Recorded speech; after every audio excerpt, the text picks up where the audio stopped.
Kung hindi agree, pwedeng pagbotohan.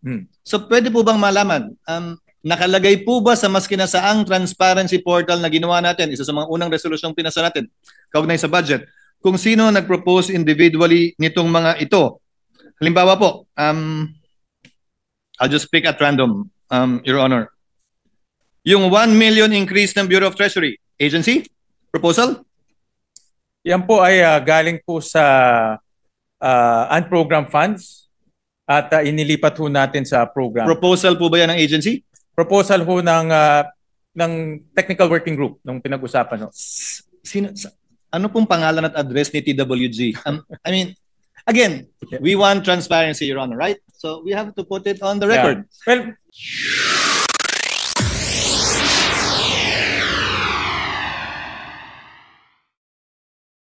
Minority Floor Leader, nakasanayan po kasi natin na kapag may mga punto para mabawasan na yung debate, minsan yung chairman na lang ang nagpo-propose through the period of individual amendments nung mga amendment na pinanukala nung nagdedebate. Pero ngayon, ang proseso na gusto ng ating ginagalangan chairman ng Committee on Finance, lahat padaanin na sa period of individual amendments, doon ipasok at dito niya pagpapasyahan kung tatanggapin niya o hindi. Tama po ba? At kung may contention, ayaw niya, pagbobotohan sa plenaryo. Pero ang tanong ko, nagalang-galang na chairman, in the interest of transparency, is it written in any portal who proposed the changes to the HGAB in the committee report? I'll give you an example. Out of the blue, yung Cagayan State University, pinroposa ng 77 million na dagdag. Pero yung katabi niya sa rehiyon na yun, Batanes State College, wala. May I ask, who proposed the 77 million increase?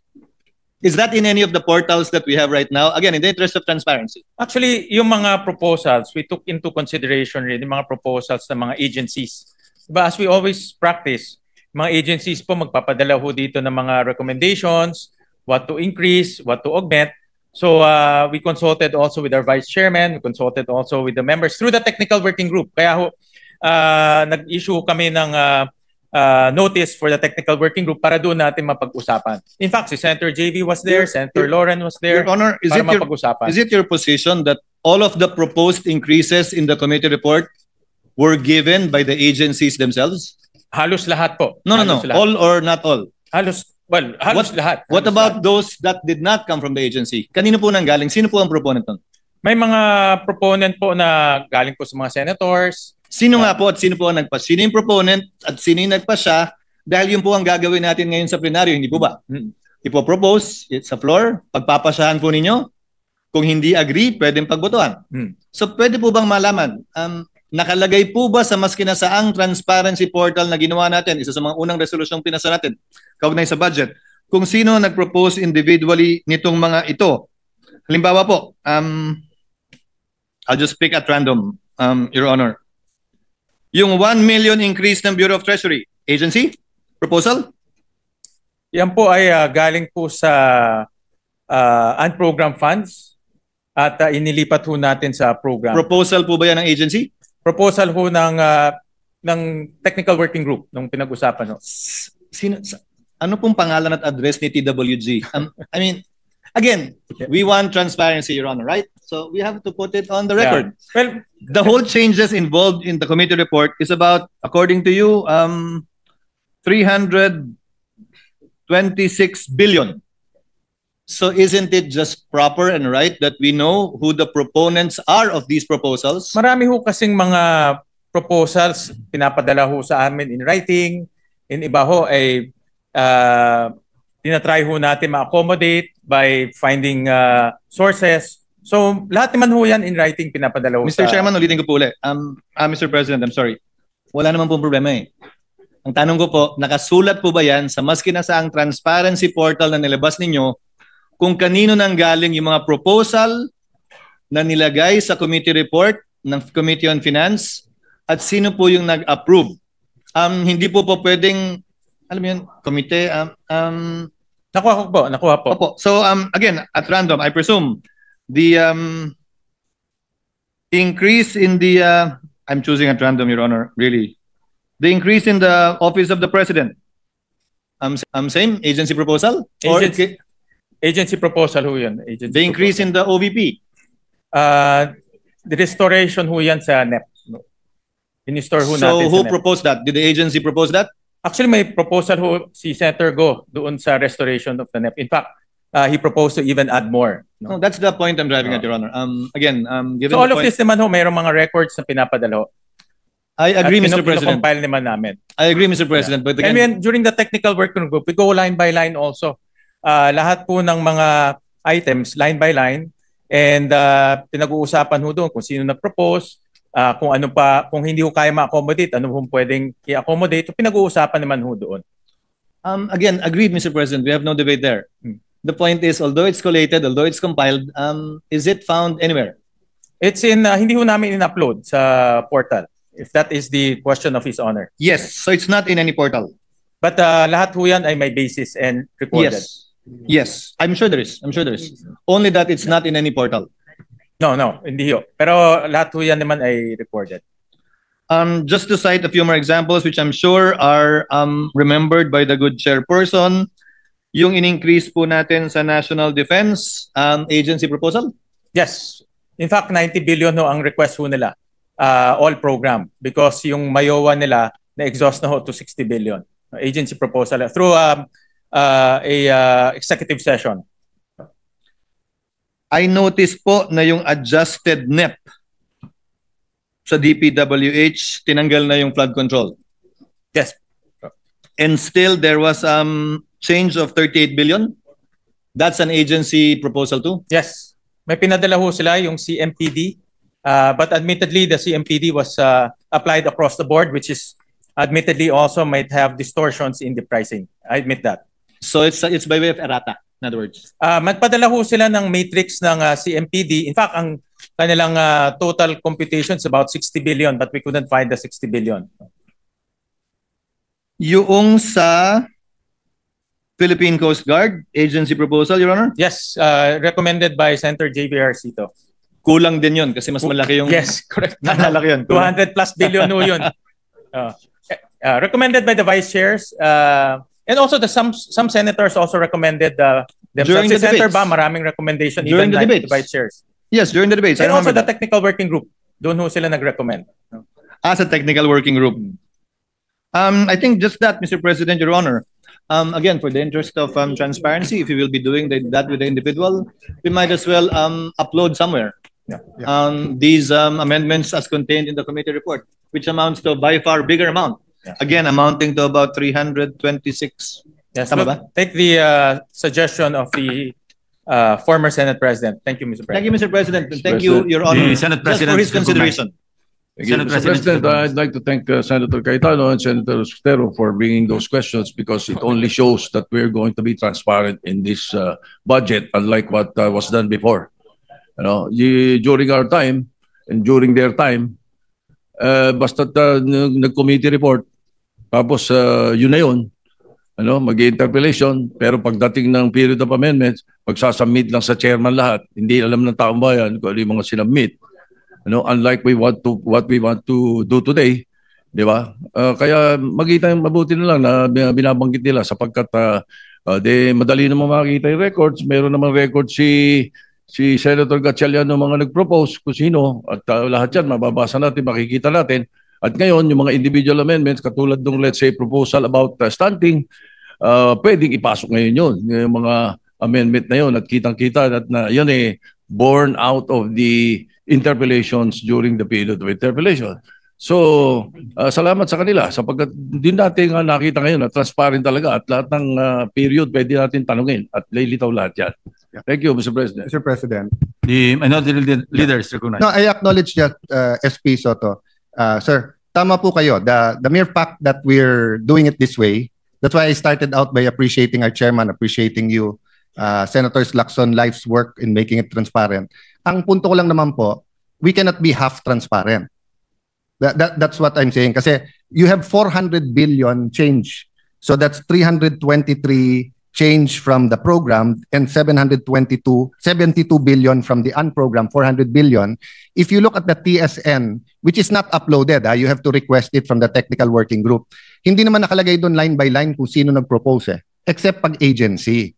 So today, ang fearless forecast ko hindi tayo mag-amend ng more than 60-70 billion. Baka very blessed na tayo kung maka-amend tayo ng 100 billion.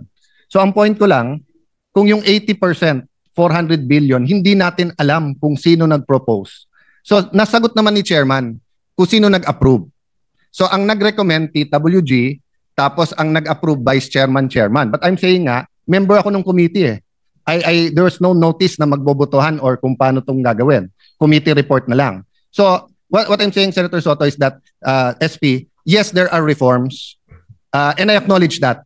Hindi ko sinasabing hilaw yung reforms. I don't want the media to get me wrong. I'm saying, kung magre-reform na rin tayo, itodo na rin natin. Diba? Kasi kung sasabihin natin dito kung ano yung individual, tapos 50, 100 billion, pero yung 400 billion, and by the way, Mr. Chairman, I don't envy your job kasi mahirap. Okay? But it will do well for our country. Practice din to for BICAM Diba? So in the same manner that there are people who want change, there are people who want the same, pagdating sa BICAM, ganun din. Diba? So, in another world, if I move, bumalik tayo sa NEP, at yung nagpalit ng 400 billion, isa-isang tumayo at magsabi, then they justify.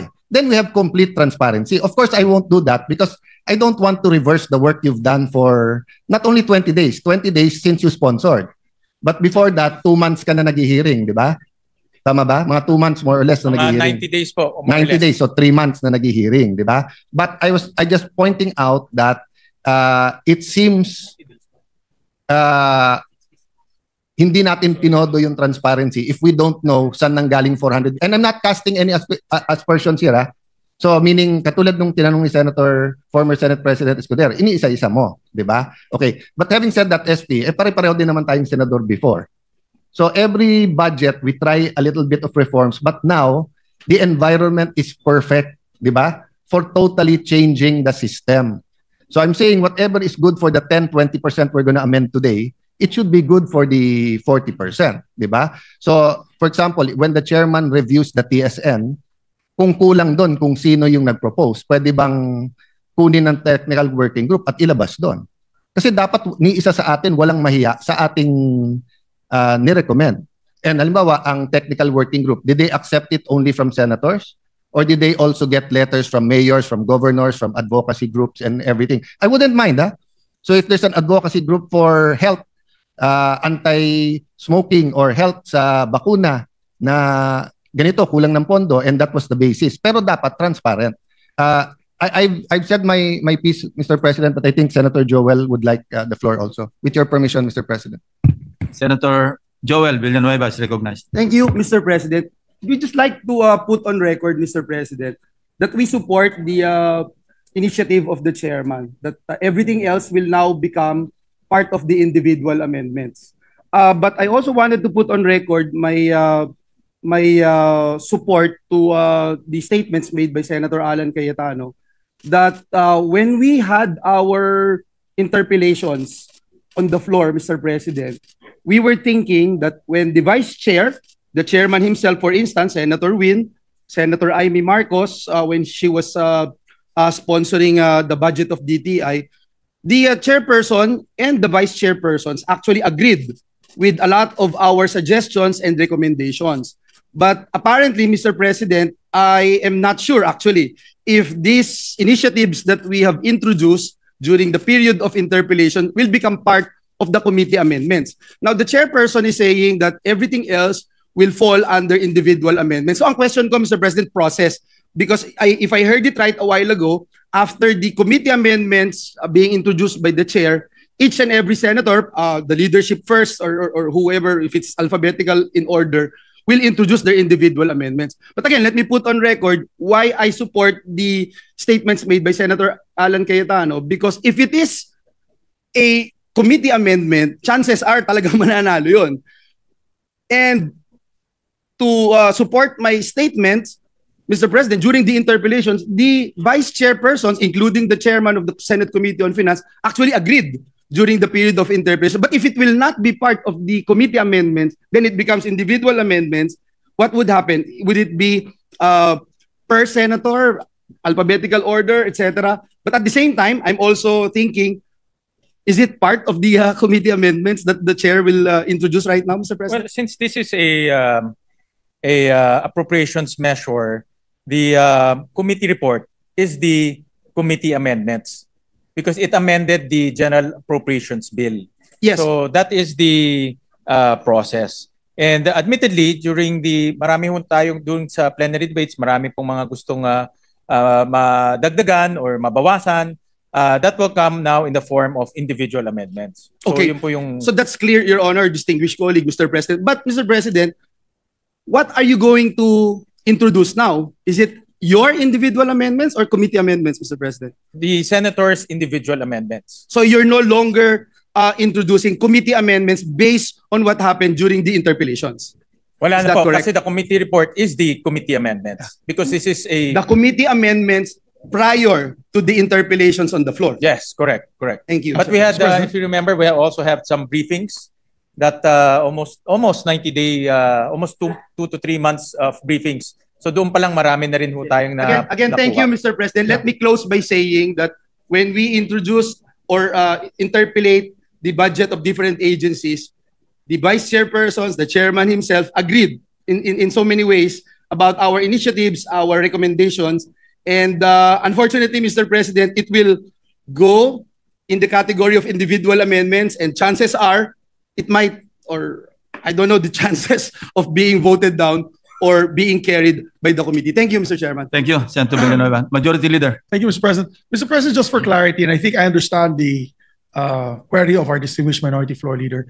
In the previous Congresses, the committee chairman would also, with due respect to our chairman, would already read the difference between the HGAB and our final version. And the difference, of course, would be on the amounts that the committee has amended as committee amendments. Siguro, for clarity, if the good chairman will agree, we'll just distinguish the major amendments that he made in the committee report so that we know. I think that also answers the query of the good gentleman from Bulacan, because he might be proposing amendments that are already there. Yes. Is that correct? That's Yeah, so he might be proposing amendments that are already in the committee report. Maybe I can ask for a minute suspension, Mr. President, so that the chairperson would probably look at his records. Before we suspend, Senator Robin Hood Padilla, may I have the floor. Yes, thank you, Mr. President. Before I make the motion to suspend. Maraming salamat po, Ginoong Pangulo.